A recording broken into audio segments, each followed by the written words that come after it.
Vamos começar com uma oração, irmãos? Obrigado, Deus, por esse dia. Eu quero te agradecer por estarmos aqui para estudar a sua palavra. Eu oro que o Senhor nos dê um ótimo tempo. Me ajuda a explicar isso com paciência e com clareza. E ajuda a gente a tirar nossas dúvidas e entender mais a respeito desse tema tão importante para nossas vidas, Pai. Te oramos em nome do seu Filho. Amém. Então hoje a gente vai começar a falar, vai ser uma série de 2 ou 3 aulas, talvez mais, dependendo de como a gente for, sobre como descobrir a vontade de Deus. O fazer aqui, a gente honestamente não vai falar muito sobre ele, pressupõe-se que a gente quer descobrir a vontade de Deus para fazê-la, amém? E essas aulas são todas baseadas num livro chamado Como Descobrir e Fazer a Vontade de Deus. Esse livro é do Gary Friesen e do Jay Maxson. Bem, discípulos querem fazer a vontade de Deus, amém? Essa é a razão pela qual nos tornamos discípulos. Em 2 Coríntios 5, versículo 9, o apóstolo Paulo fala isso. Ele ensina: por isso, nós temos o propósito de lhe agradar a Deus. Então nós queremos agradar a Deus, a gente quer saber qual é a vontade de Deus para que a gente possa ir e fazê-la. Em Colossenses 1, versículos 9 e 10, a Bíblia fala, Paulo está dizendo aos Colossenses: nós não deixamos de orar por vocês e de pedir que sejam cheios do pleno conhecimento da vontade de Deus e em tudo possam agradá-lo. Então a gente descobre a vontade de Deus para que a gente possa agradar a Ele em tudo. E aí, depois de descobrir a vontade de Deus, a gente deve ir e deve obedecer à vontade de Deus. Tiago 1, 22 deixa isso claro: sejam praticantes da palavra e não apenas ouvintes, enganando-se a si mesmos. Então não adianta a gente conhecer tanta coisa das Escrituras se a gente não está com o coração disposto a ir e obedecer. Na verdade, eu falo algo e muitos de vocês provavelmente já tiveram esse sentimento também. A proporção com que Deus revela a vontade dele para nós depende muito da nossa disposição de ir obedecê-la. Deus geralmente dá o suficiente para a gente dar o próximo passo, para a gente entender o que é que a gente precisa fazer em nossa vida agora. E Ele quer ver a nossa disposição, a nossa fidelidade. Ele quer ver, você tá obedecendo o pouco que você já conhece? Se você está fazendo isso, Deus, Ele tem o desejo de revelar mais e mais e mais. Então, parte da nossa capacidade de entender a vontade de Deus envolve a nossa disposição de obedecê-la. Bem, como que Deus tem comunicado a sua vontade ao longo da história dos homens? Antes de haver qualquer escritura, antes de haver o Velho Testamento ou o Novo Testamento escrito, como que Deus se comunicava? Ele falava diretamente com alguém, né? Ele escolhia um homem, ele falava com essa pessoa, e geralmente esse homem ou mulher falava para outras pessoas o que Deus tinha revelado para ela. E aí, bem, Gênesis 28 dá um exemplo disso. Gênesis 28, do 12 ao 13. E teve um sonho, se eu não me engano é Jacó aqui. Ao lado dele estava o Senhor, que lhe disse. Então Deus conversava com as pessoas, ele se revelava às pessoas diretamente. E aí, algumas pessoas, notadamente Moisés, começaram a escrever o que Deus havia revelado para elas. E esse foi o início da revelação escrita de Deus. Deus tinha falado com uma pessoa, e essa pessoa, então, começou a escrever essa revelação para as outras pessoas. Então, depois disso, o povo de Deus começou a ter 2 fontes de revelação. Uma era a revelação direta, que continuou acontecendo, e outra era a revelação escrita, as partes da vontade de Deus que já haviam sido escritas, como mostra aqui em Êxodo 17, 14, que diz: depois o Senhor disse a Moisés: escreva isto num rolo, como memorial. Então, Deus tinha falado com Moisés e tinha mandado que Moisés escrevesse essas coisas num rolo, num memorial. E aí, esse processo de Deus falar diretamente com indivíduos e de a palavra de Deus estar escrita em algum lugar, isso aconteceu simultaneamente por mais ou menos 1500 anos. Foi o período durante o qual a palavra de Deus foi sendo escrita, o Velho Testamento foi sendo escrita. Ele já tinha o Pentateuco, Gênesis a Deuteronômio, mas outras partes da revelação de Deus viriam. Então, homens continuavam recebendo essa revelação direta e iam escrevendo, e o Velho Testamento foi sendo formado dessa forma. Jesus Cristo chegou, que era a revelação em carne e osso de Deus, a revelação completa de Deus. Todo o Velho Testamento era sombra do que viria, não mostrava Deus de forma clara. Jesus mostrou Deus exatamente como Ele é. Então, os profetas e os apóstolos do Novo Testamento escreveram as Escrituras a respeito de Jesus, o que constituiu o Novo Testamento. E depois disso ter acontecido, olha o que Apocalipse 22, 18 nos diz: eu declaro a todos os que ouvem as palavras da profecia deste livro, se alguém lhe acrescentar algo, Deus lhe acrescentará as pragas descritas neste livro. Então, essa é uma das escrituras que mostram que depois de um certo tempo, Deus havia completado a revelação escrita dele. O povo de Deus finalmente tinha tudo o que Deus queria que ele tivesse para que nós pudéssemos viver uma vida santa e uma vida que agradasse a Deus de forma completa. Ou seja, depois do Novo Testamento ter sido escrito, o povo de Deus não deveria esperar revelações diretas de Deus para um indivíduo que fossem usadas para o bem geral de toda a comunidade cristã, pelo menos não para ser escrita. Em 2 Pedro 1, versículo 3, é outro versículo que ilustra isso. Seu divino poder nos deu tudo de que necessitamos para a vida e para a piedade, por meio do pleno conhecimento daquele que nos chamou para a sua própria glória e virtude. Então aqui duas palavras são ressaltadas. Tudo. Nós temos tudo o que nós precisamos.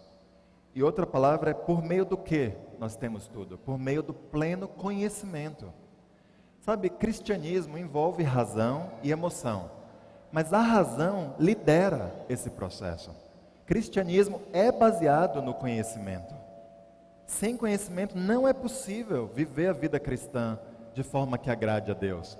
Eu não estou defendendo aqui que a gente deve ignorar as emoções, que as emoções não são importantes. As emoções são parte de quem nós somos como indivíduos, são presente de Deus, são um alerta de Deus para nos ajudar. Mas quem lidera o processo, quem lidera a nossa jornada é o conhecimento, é a razão. E por que nós temos tudo que agrada a Deus? Porque nós temos o pleno conhecimento. Nós temos o corpo de escrituras que nos dá todas as coisas que nós precisamos saber para agradar a Deus. Amém? Então, uma introdução aqui sobre como Deus, ao longo dos tempos, revelou a sua vontade. Agora, quando a gente vai para as Escrituras e vê essa expressão, vontade de Deus, a gente vê essa expressão sendo usada em diferentes sentidos.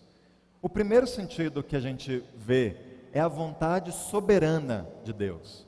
Quando a gente vê a expressão vontade de Deus, uau, é a vontade soberana de Deus. O que é a vontade soberana de Deus? É o plano secreto que Deus tem para todos os indivíduos, não só para os indivíduos, mas para todos os animais, para todas as plantas, para todos os eventos, que determina, em um sentido, tudo o que vai acontecer. Quando Jesus fala, nenhum pardal pode pousar nessa janela sem que Deus permita, isso faz parte da vontade soberana de Deus. Ou Deus faz com que algo aconteça nesse mundo, ou Deus permite que algo aconteça nesse mundo. Nada está fora dessa vontade de Deus. Nada acontece nesse mundo, nem as piores tragédias que o ser humano já experimentou. Nada acontece fora da vontade soberana de Deus. Daniel 4:35 é uma das centenas de escrituras que mostram isso. Todos os povos da terra são como nada diante dele. Ele age como lhe agrada com os exércitos dos céus e com os habitantes da terra. ninguém é capaz de resistir à sua mão ou dizer-lhe: o que fizeste? Então, isso daqui ilustra o poder e a certeza da vontade soberana de Deus. Agora, algo a respeito dessa vontade é que ela é secreta. A gente não sabe qual é a vontade soberana de Deus. A gente não sabe o que vai acontecer hoje, depois, daqui a 1 hora, daqui a 1 minuto. A gente não sabe o que está acontecendo no mundo, quais são os eventos políticos, os desastres naturais e tudo o que vai acontecer. Só Deus sabe isso. A gente pode saber a vontade soberana de Deus de tudo que passou. Tudo que passou faz parte da vontade soberana de Deus. Mas não nos é revelado qual é a vontade soberana de Deus para o futuro. E como ela é secreta, a vontade soberana de Deus não afeta o nosso processo de tomada de decisão. Ela não influencia, porque a gente não sabe qual é essa vontade e não cabe a nós saber. Não importa o que Deus quer, não importa em um sentido para a nossa tomada de decisão. Não influencia, a gente não tem como usá-la para determinar como a gente deve tomar decisões. A vontade soberana de Deus também coexiste com o nosso livre-arbítrio. Você pode se perguntar, uau, mas se Deus faz tudo o que Ele quer, e onde está a minha liberdade? Eu não sou livre para tomar decisões? Você é livre para tomar decisões. Você pode escolher o bem e o mal a qualquer momento da sua vida. E Deus te deu essa liberdade. Mas a sua liberdade coexiste com a vontade soberana de Deus. E esse talvez é um dos mistérios da fé cristã que a gente só vai descobrir lá no céu. De alguma forma, apesar de Deus permitir que o ser humano faça maldades e tome decisões ruins, Ele usa até as decisões ruins que a gente faz, que a gente toma, Ele usa essas decisões para que a vontade soberana dele aconteça. Deus não desperdiça nem os nossos piores pecados. Dá um exemplo disso. Judas traiu Jesus. Ele teve a liberdade de trair? Teve. Ele vai pagar pelo que ele fez? Ou já pagou? Sim. Mas Deus usou o que Judas fez para que Jesus ressuscitasse e salvasse todas as pessoas? Sim. Então, Deus usa até os piores pecados das pessoas para fazer com que a sua vontade soberana aconteça. Amém? A vontade, uma segunda expressão que é usada na Bíblia para se referir à vontade de Deus é a vontade moral de Deus. Quando a gente vê a vontade de Deus é que pode se referir à vontade moral de Deus. O que é a vontade moral de Deus? É o conjunto de mandamentos e princípios nas Escrituras que ensinam as pessoas como elas devem viver. Então, é o conjunto de mandamentos, de princípios que estão lá nas Escrituras para nos ensinar como a gente deve viver. Que princípios devem reger nossa vida. Eu vou ler algumas escrituras aqui. Romanos 2, versículo 18. Fala o seguinte: você conhece, Paulo está escrevendo para a igreja de Roma, e ele está se referindo particularmente aos judeus. Você conhece a vontade de Deus e aprova o que é superior, porque é instruído pela lei. Então Paulo está falando aqui, a vontade de Deus é a vontade moral. Você sabe o que é superior, você sabe como você deveria viver sua vida. Por quê? Porque você é instruído pela lei. A lei revela para você o que é agradável aos olhos de Deus.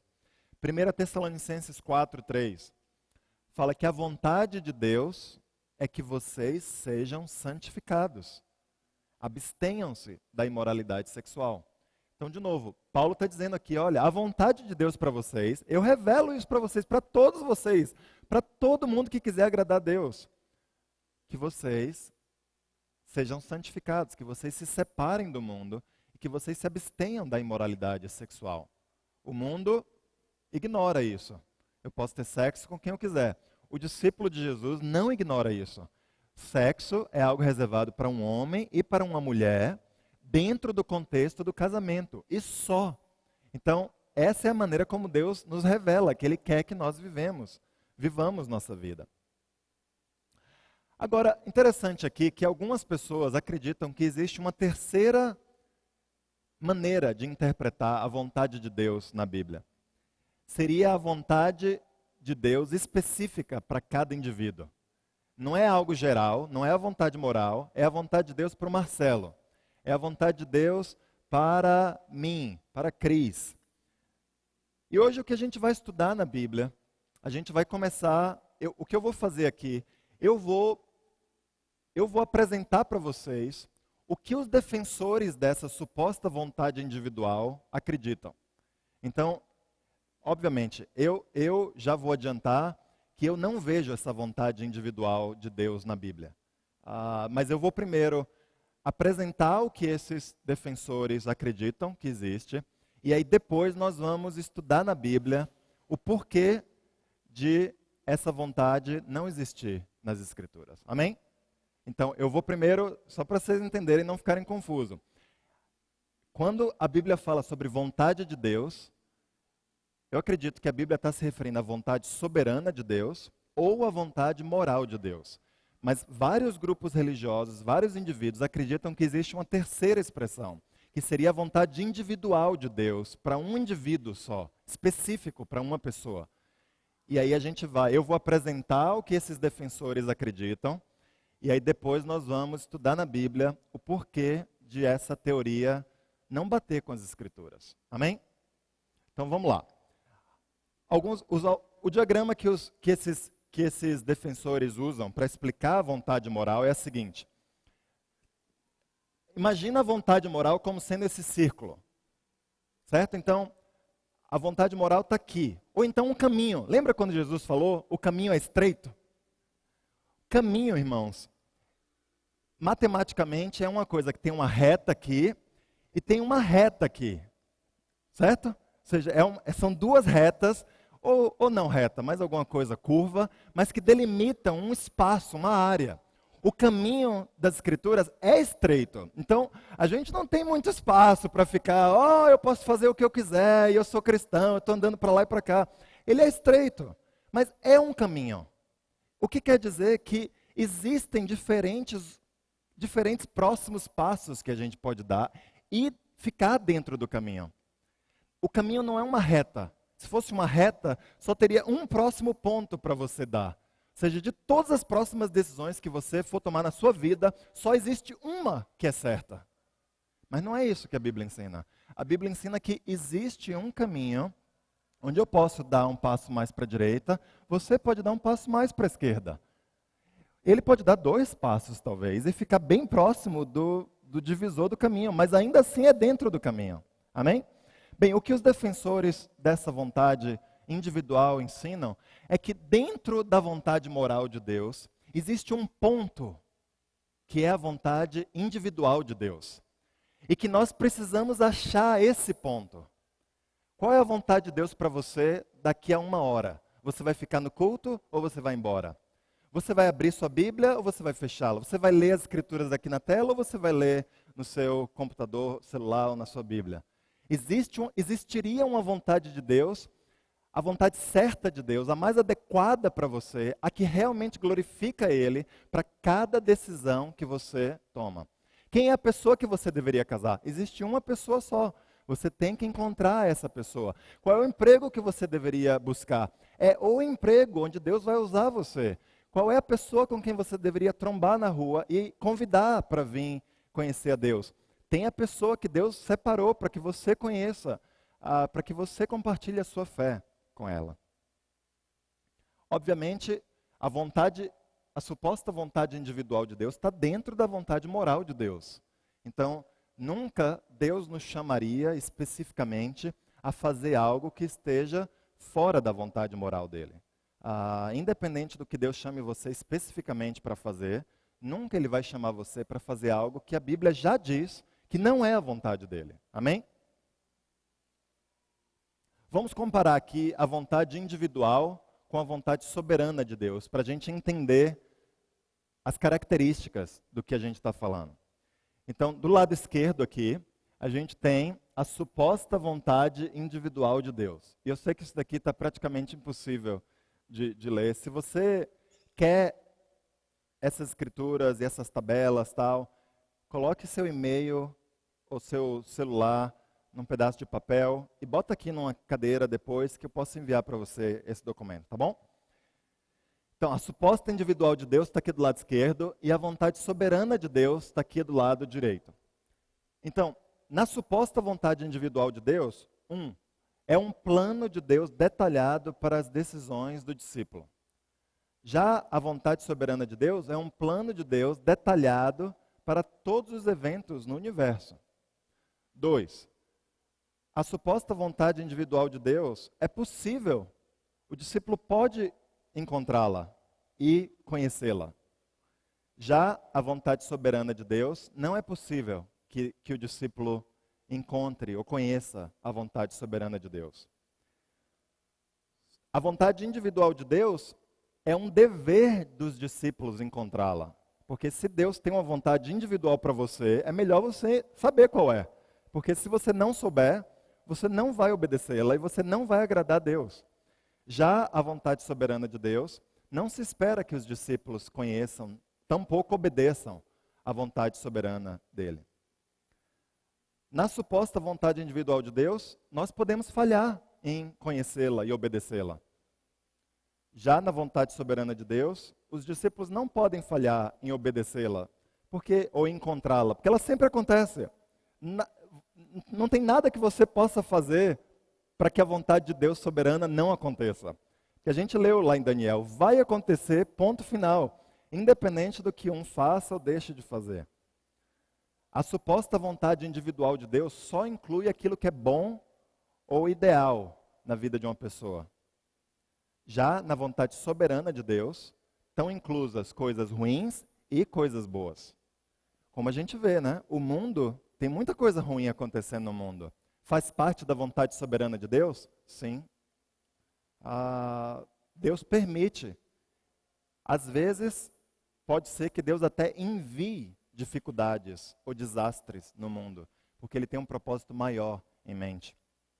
A vontade individual precisa ser descoberta antes que uma decisão seja tomada, obviamente. Já a vontade soberana de Deus, ela só pode ser descoberta depois do evento ter acontecido. E por último, a vontade individual de Deus é um plano diretamente ideal. Essa vontade está em harmonia com a Bíblia. É sempre a decisão mais ideal. E por isso sempre traz glória a Deus. Já a vontade soberana de Deus, ela é um plano indiretamente ideal. Por que indiretamente? Porque embora ela inclua coisas ruins e inclua coisas que são más, no final ela traz a glória a Deus. Então ela é indiretamente ideal. Indireto porque inclui coisas ruins, mas no final produz a glória de Deus. Já a suposta vontade individual de Deus é diretamente ideal, porque só inclui coisas boas na vida de uma pessoa. Amém? Isso daqui é só para propósito da gente entender as diferenças do que a gente está falando. E aí eu tenho outra tabela aqui, comparando essa suposta vontade individual de Deus com a vontade moral de Deus. Então a suposta vontade individual de Deus é um plano de Deus detalhado para todas as decisões do discípulo. Já a vontade está escrito soberana ali, mas não é, vontade moral. Do lado esquerdo, suposta vontade individual de Deus, e aqui do lado direito, vontade moral de Deus. Tá bom? É o que a gente está comparando agora. O que é a vontade moral de Deus? É um corpo de mandamentos gerais para a vida. Assim, irmãos, sejam agradecidos. Isso faz parte da vontade moral de Deus. Não está dizendo, Rodolfo, você precisa ser agradecido com sua mãe, porque ela sempre quer o seu bem. É um plano geral para a vida dos discípulos. Então, a suposta vontade individual de Deus, espera-se que o discípulo a encontre e obedeça. E na vontade moral de Deus também. Espera-se que o discípulo encontre essa vontade moral, onde que ela está? Nas Escrituras, e obedeça essa vontade. A suposta vontade individual de Deus, discípulos podem falhar em encontrá-la ou obedecê-la. A mesma coisa acontece com a vontade moral de Deus. Se você não lê sua Bíblia, você não vai saber o que Deus quer e você, muito provavelmente, não vai obedecê-la. Ou mesmo que você leia, se você não tiver disposição de obedecê-la, você está falhando. A suposta vontade individual de Deus é revelada diretamente aos discípulos. Nas Escrituras não tem nada específico para você. Nenhuma parte das Escrituras foi escrita com você como recipiente original. A Bíblia foi escrita entre 3.500 e 2.000 anos atrás. Ela não foi escrita para nenhum de nós, nenhum ser humano que vive hoje na Terra. Então, nesse sentido, ela não foi especificamente escrita para você. Eu não estou dizendo que a Bíblia não é para você, não se aplica a você, que Deus não está falando com você. Eu só estou dizendo que você não é o recipiente original de nada que está escrito na Bíblia. Já na vontade moral de Deus,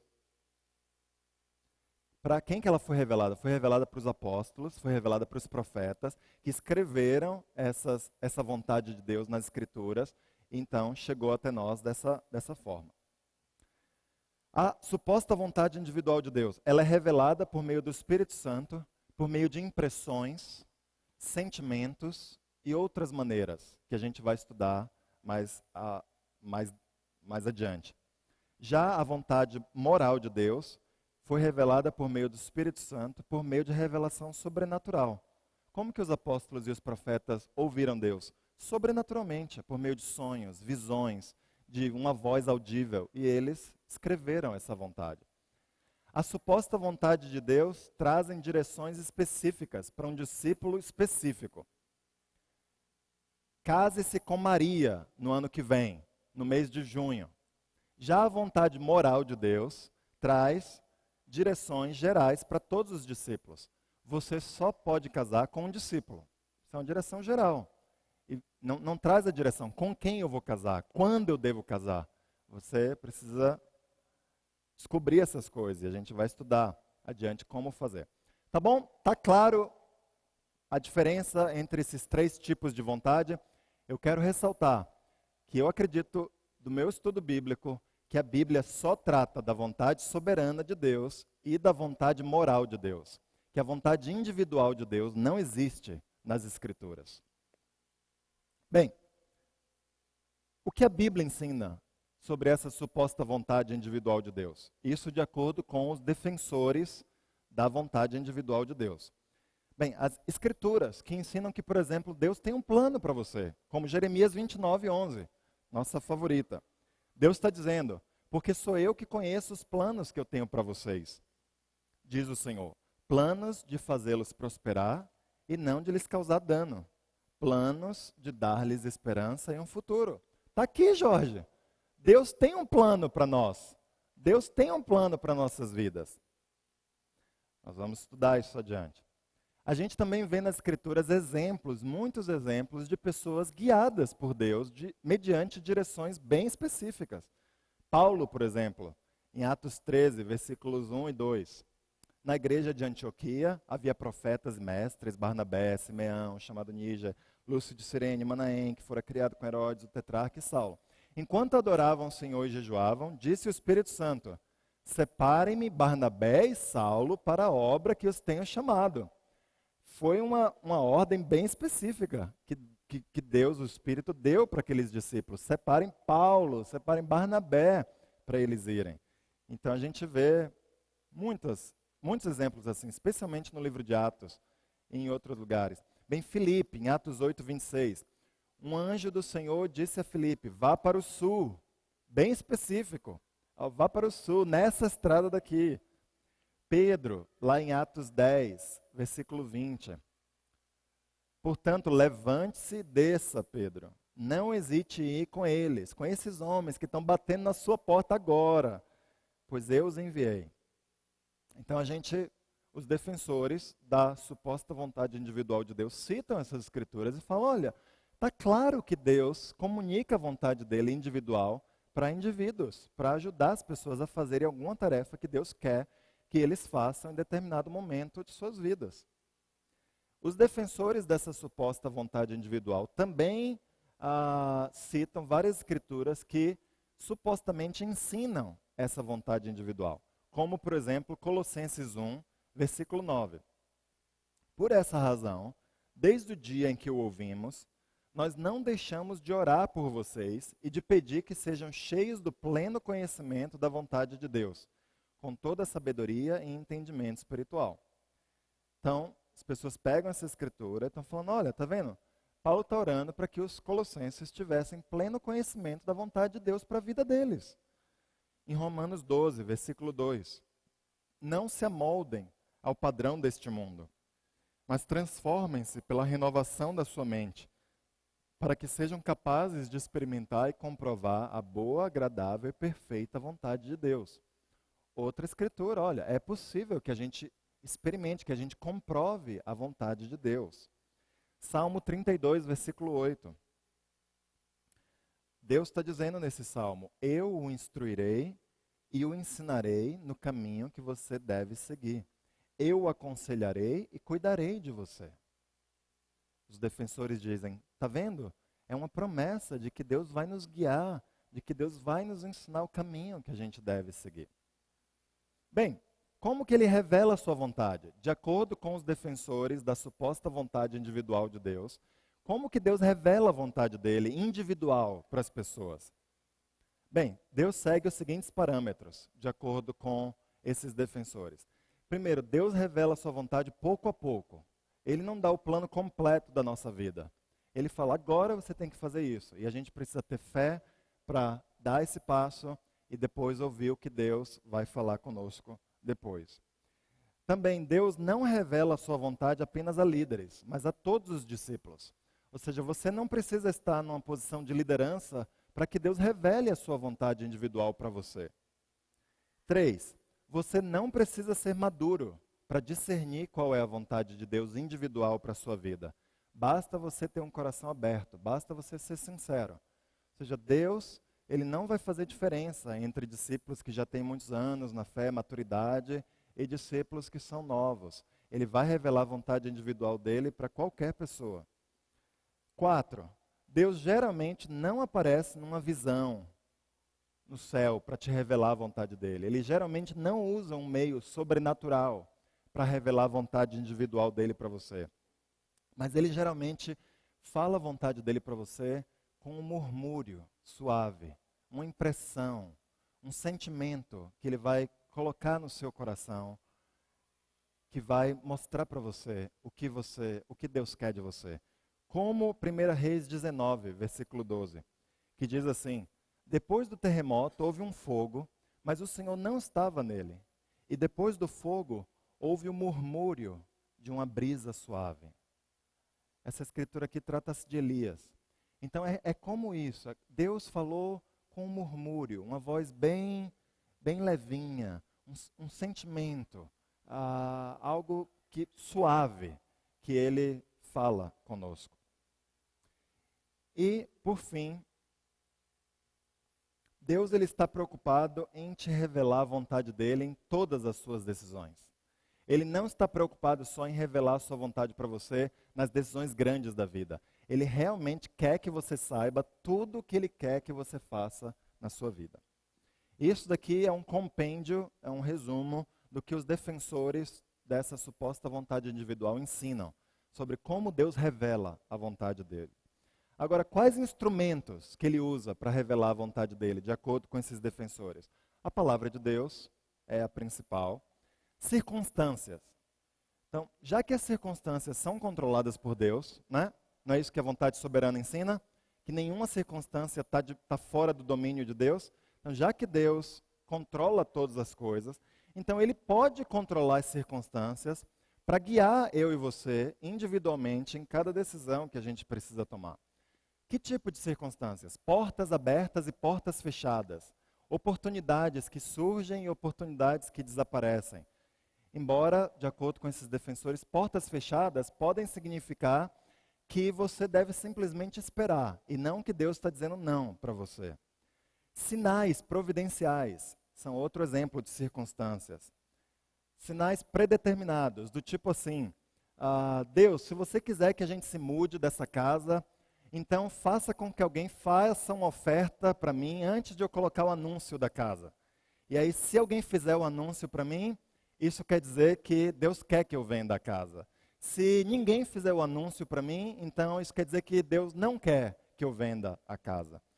São exemplos de circunstâncias. Outras circunstâncias, sentimentos. Deus colocou no meu coração. Eu estou com muita vontade de fazer isso. Então, isso é um indício de que a vontade de Deus está sendo revelada para você. Paz interior. Eu estou com muita paz sobre dar esse passo na minha vida. Eu nunca senti tanta paz de que eu devo fazer isso. Isso seria outro indício de que Deus está te comunicando vontade individual dele. Outro meio em que Deus revelaria a vontade individual dele para nós. Testemunho interno do Espírito. São as impressões internas. São os sentimentos, novamente, de que, puxa, isso é o que é certo fazer. O Espírito está falando comigo. Eu estou sentindo que é o caminho em que eu devo ir.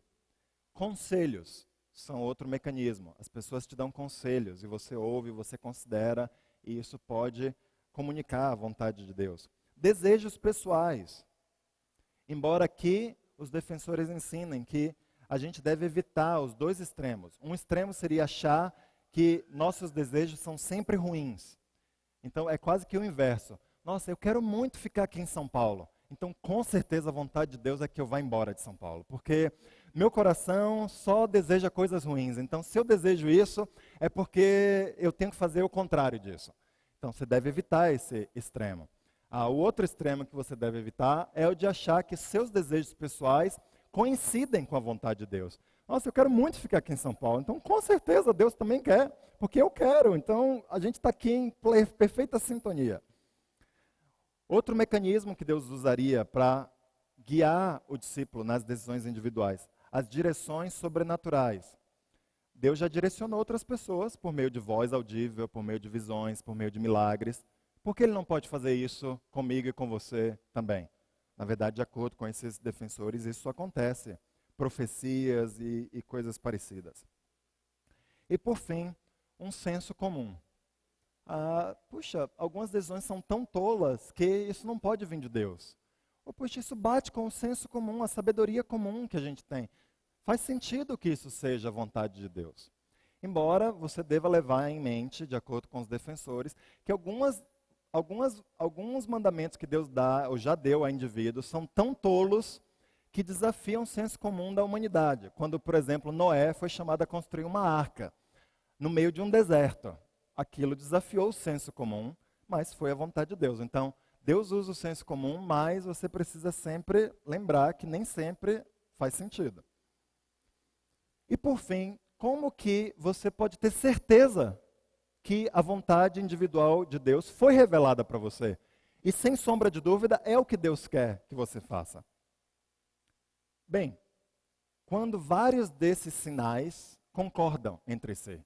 Não basta um só sinal, talvez nem dois, às vezes nem três. Mas quando você tem vários desses sinais batendo um com o outro, então, com certeza é a vontade de Deus para você. Que tipo de sinais? A Bíblia está falando. As circunstâncias estão falando, uma oportunidade está dizendo que é aqui que você deve vir. O testemunho interno do Espírito também está falando para você. Você está em paz com aquilo, a oportunidade surgiu. A Bíblia fala algo que você acredita que bate. Uau, vários sinais estão concordando. Então, sem dúvida, essa é a vontade de Deus para mim. Também você pode ter certeza por meio da oração e por meio da comunhão com Deus. Deus tem uma maneira de fazer você ficar em paz com a suposta vontade individual que Ele dá para você. Também por meio dos resultados da decisão. Você vai e você faz o que Deus supostamente está te dizendo para fazer, e aí isso pode dar certo, pode não dar certo. Se não der certo, aí em retrospectiva você sabe que não foi a vontade individual de Deus para você. Porque a vontade individual de Deus para você sempre é algo bom. Então, se não foi algo bom, então quer dizer que em algum momento você cometeu um erro. Você deve voltar, se possível, e você deve refazer o seu caminho para se alinhar novamente à vontade de Deus. Amém? Então, esse é um resumo do que os defensores ensinam. E hoje a gente vai começar. Eu não vou abrir hoje para perguntas e respostas, porque eu queria começar a ensinar o que a Bíblia ensina sobre essa suposta vontade individual de Deus. E aí, na semana que vem, no próximo encontro, a gente vai terminar isso daqui, e aí a gente vai, antes de estudar, então, como é que a gente toma decisões? Como é que a gente descobre a vontade de Deus? Que eu sei que é o que todo mundo quer, mas sem a gente fazer essa introdução longa, é difícil a gente realmente lidar e internalizar o que a gente vai estudar daqui a 2 encontros. Mas enfim, a Bíblia, ela não ensina que Deus tem uma vontade individual de Deus, uma vontade individual para cada um de nós. E eu quero só explicar que quando eu digo que a Bíblia não possui uma vontade individual para as pessoas, o que eu quero dizer é que Deus não tem um plano que pode ser conhecido para todas as decisões que você vai tomar. É só isso. Obviamente, a vontade soberana de Deus envolve cada indivíduo. Deus tem uma vontade soberana para a sua vida, para a minha vida. Deus tem planos para a nossa vida, como a gente vai ver. Ou seja, Deus sonha com a nossa vida. Deus nos deu talentos, Deus nos deu oportunidades. Ele quer que nossas vidas produzam determinados tipos de frutos. Ou Ele nos fez com habilidades específicas para que a gente cause impacto na vida de pessoas. Então, tudo isso é bíblico. E isso, em um sentido, seria a vontade individual de Deus para nós. Mas quando eu digo que a Bíblia não tem uma vontade individual de Deus para nós, Deus não tem um passo a passo para cada decisão para a sua vida que pode ser conhecido por você. Porque esse passo a passo estaria debaixo da vontade, da vontade soberana de Deus. Então, aqui a gente viu que os defensores dessa suposta vontade individual, eles usam diversos exemplos de homens e mulheres guiados por Deus nas Escrituras. E esses exemplos bíblicos, eles geralmente não, em 100% dos casos, Deus guia esses homens e essas mulheres de uma maneira sobrenatural. De uma maneira que é óbvio que Deus está falando para esse indivíduo, vá e faça determinada coisa. Ou não vá e faça determinada coisa. O Velho Testamento, por exemplo, cita pessoas que receberam direção específica para assumir a função de um rei, de um profeta, de um líder, ou para fazer determinadas coisas, tipo Jonas, vá lá e pregue para os assírios. No Novo Testamento, Paulo e outros recebem direções bem específicas, e todas essas ocorrências envolvem um milagre, envolvem um anjo aparecer, envolve uma visão, envolve um sonho, onde é óbvio que Deus falou com a pessoa. E a gente já estudou sobre isso no passado. Se você ainda tem dúvidas sobre isso, ou não ouviu essas aulas, eu recomendo que você ouça, estão todas no site da igreja, as 5 aulas que nós estudamos juntos sobre dons miraculosos do Espírito Santo. Porque isso ajuda muito no nosso entendimento desse assunto aqui também. E a gente viu nessas aulas, só o que nos atém agora, que embora Deus se reserve o direito de realizar milagres, Deus pode fazer milagres a qualquer momento que Ele queira. Não é a maneira como Ele decide fazer as coisas no dia a dia. Ou seja, não é bíblico ter a expectativa de que Deus vai fazer um milagre na sua vida. Um milagre, literalmente milagre. De que Deus vai desafiar as leis físicas e químicas e biológicas na sua vida, ou durante a sua vida inteira. Porque a gente viu nas Escrituras que frequentemente pessoas atravessavam gerações sem presenciar um milagre, mesmo no tempo em que a Bíblia estava sendo escrita. Quanto mais hoje, onde essa revelação já é completa. Bem, vamos ler aqui outro argumento que a gente usa, que os defensores usam, e as Escrituras que supostamente ensinam isso. Vamos ler uma delas, Provérbios 16, versículo 9.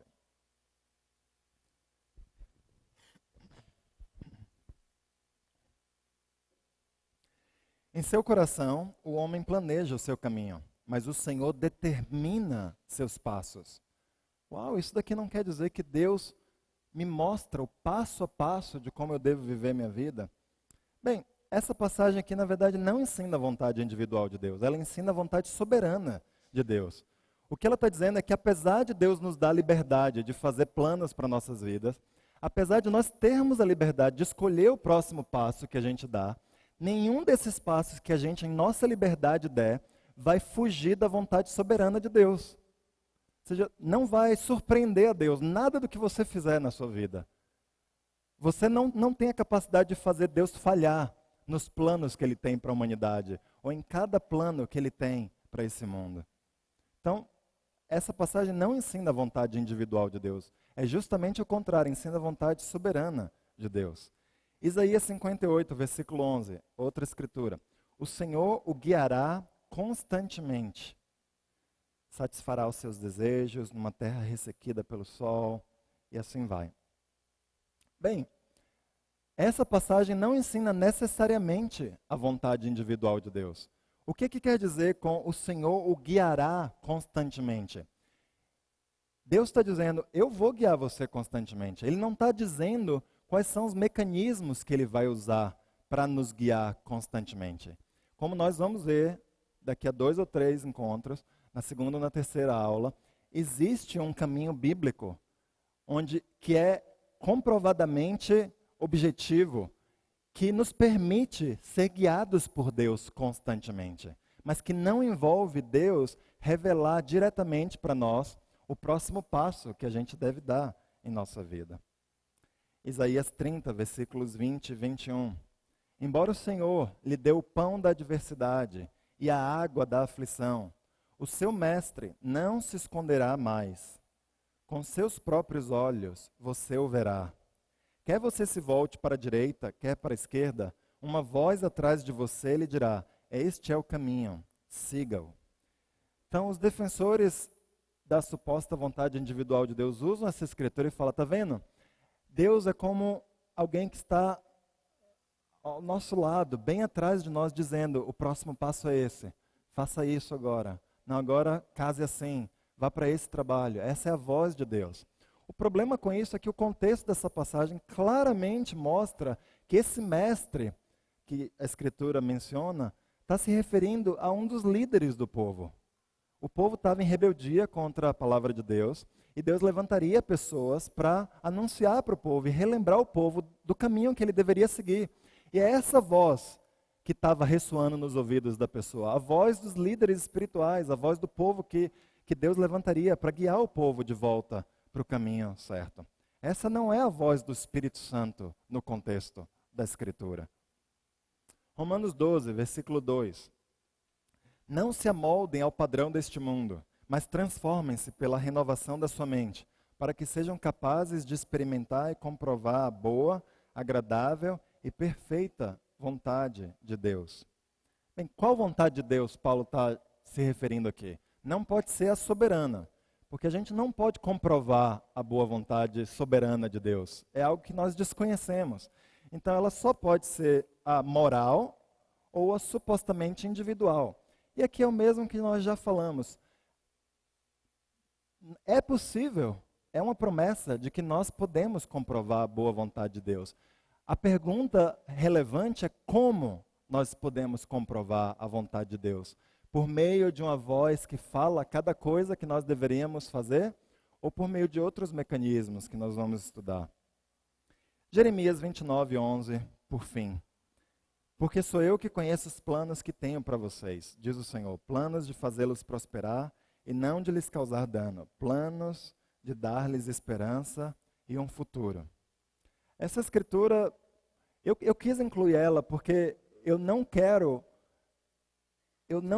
acabar com o seu coração por meio dessa aula. Eu não quero destruir a convicção que você tem de que Deus sonha por sua vida. Porque eu tenho essa convicção, eu acho que é uma das convicções que mais nos animam, de que Deus, Ele sonha com você. Ele sonhou com você antes de você nascer.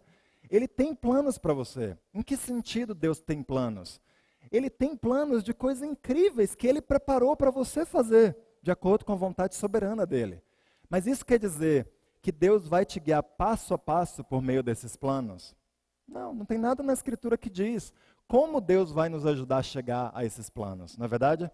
Existem outras maneiras de nós chegarmos aos planos maravilhosos que Deus tem para a nossa vida. Tá bom? Não quero destruir sua convicção, você é especial para Deus. Alguns dizem, se todo mundo é especial, ninguém é especial. Na lógica de Deus, esse ditado não funciona. Existe uma maneira de Deus tratar cada um dos filhos dele especial. O especial não precisa ser em relação aos outros, é em relação a Deus. Você é único, você tem significado, você tem uma história diante de Deus. E nada vai roubar isso, nada pode mudar essa realidade. Bem, vamos falar de alguns problemas. E eu imagino que vocês já tenham pensado em vários problemas que existem, se essa vontade individual de Deus de fato existe. Se ela existe, a gente tem muitos problemas para lidar. Por exemplo, o problema das escolhas importantes versus as escolhas comuns, as escolhas ordinárias da vida. De acordo com os próprios defensores da vontade individual de Deus, Ele tem uma vontade para você, para cada coisa que você vai fazer. Cibele, você comeu 1 ou 2 desses negocinhos? Qual é a vontade de Deus para você? Espero que Deus tenha revelado para Cibele quantos ela deveria comer. Porque se ela comeu mais do que ela deveria comer, isso vai trazer problemas para a saúde dela. Se ela comeu menos, ela vai ter problemas com nutrição ou com algum nível de algo no corpo dela. E se a gente for honesto com os defensores da vontade individual de Deus, é isso. Quando você acorda, qual sapato você deveria calçar primeiro? O da direita ou da esquerda? Porque em algum sentido importa qual pé você calça primeiro. Qual é a cor do sapato que você deveria usar? Se você tem um amarelo, um marrom, um preto, vai ter um significado na sua vida. Na prática, essa posição é intolerável. A gente ficaria presos e imovíveis, esperando Deus comunicar cada coisa para nós. Pessoas têm perdido o gozo da vida cristã, porque ficam esperando que Deus revele para elas qual é o próximo passo a ser dado. Obviamente,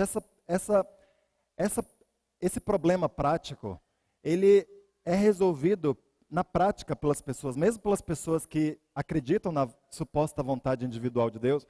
Eles determinam o que é importante na vida e o que não é importante.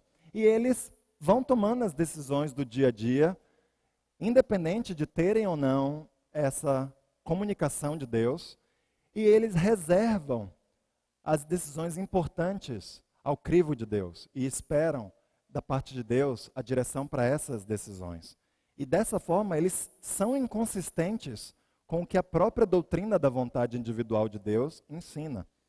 O fato é que pessoas têm perdido o gozo da vida cristã por causa disso, porque às vezes as oportunidades estão aqui, decisões precisam ser tomadas.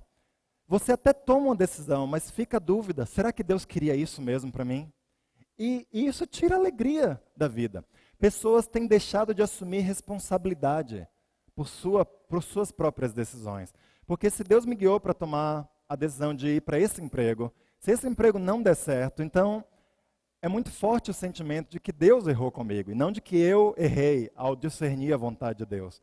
Se eu sou um cristão fiel, eu estou lendo minha Bíblia, eu estou me comunicando com Deus, eu quero agradar a Deus, por que é tão difícil ter a certeza e ter a objetividade do próximo passo a ser dado? Outro problema com a visão da vontade individual é que há escolhas que são iguais na vida. Se você usa cueca branca ou a bege, que diferença isso faz?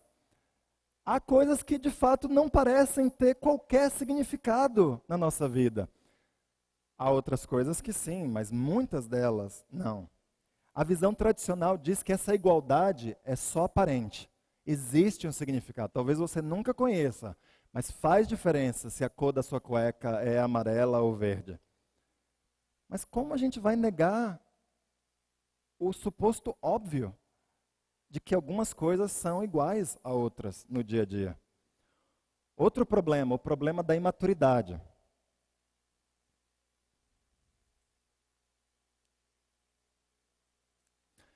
O que fazer quando 2 jovens adultos se conhecem num fim de semana e eles decidem se casar, porque eles estão convencidos de que Deus falou para eles de que era a coisa certa a se fazer? As pessoas tentam conversar, falar, poxa, que decisões, que princípios você usou para tomar essa decisão? Deus falou comigo. Como conversar com uma mulher que decide abandonar um bom emprego para se aventurar em um negócio de pirâmide? Porque ela diz, Deus falou comigo de que eu devo fazer isso. Eu estou convencida no meu coração. Deus sussurrou para mim.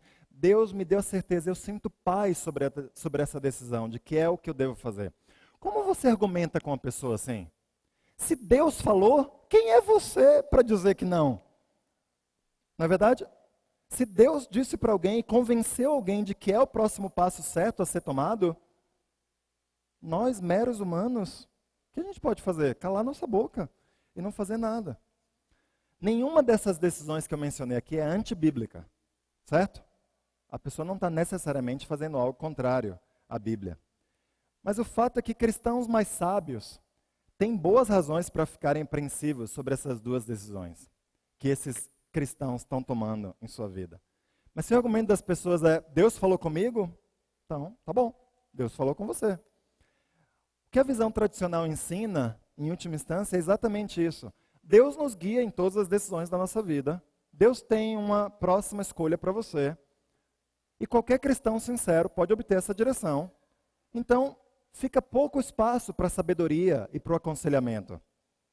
Quem pode ser mais sábio do que Deus? Quem pode ir contra o que Deus comunicou para você? Mas o fato, irmãos, é que cristãos, sábios e não sábios, tomam decisões ruins rotineiramente. Nós tomamos decisões ruins, nós tomamos decisões péssimas às vezes. E a gente precisa de aconselhamento. A gente precisa bater as nossas decisões com outras pessoas. A gente precisa de conselhos. Se você vive sua vida isolado e achando que Deus está te guiando em tudo, e que Deus está te comunicando o que você deve fazer, e você não abre, você não conversa, você não obtém sabedoria coletiva, você está direcionado à tragédia na sua vida. A visão tradicional também acaba por encorajar a imaturidade, acaba por encorajar a morosidade das pessoas. Muitos se veem presos porque não têm certeza do que Deus está dizendo a eles e acabam por procrastinar decisões. Mas a verdade é que quando a gente procrastina, quando a gente deixa de tomar uma decisão e adia ela, um dia, uma semana, um mês, a vida tem uma maneira de tomar decisões por você. Às vezes você tem um espaço de tempo que você precisa tomar uma decisão. Se você não toma, então a decisão está tomada por você. Alguém toma, a circunstância toma por você. Mas muitas vezes não é incomum os cristãos estarem, puxa, mas eu não sei o que fazer, eu quero que Deus me mostre, eu quero que Deus me dê a certeza. E aí ele perde, ele entrega a responsabilidade que Deus deu para ele, para circunstâncias, para pessoas. E ele deixa de assumir essa responsabilidade, esperando que Deus comunique algo para ele. O problema é que isso pode ter um custo altíssimo, pode gerar ansiedade, frequentemente gera.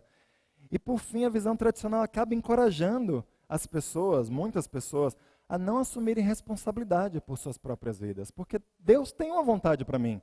Eu preciso descobrir qual é essa vontade. É a responsabilidade de Deus me dizer o que eu devo fazer.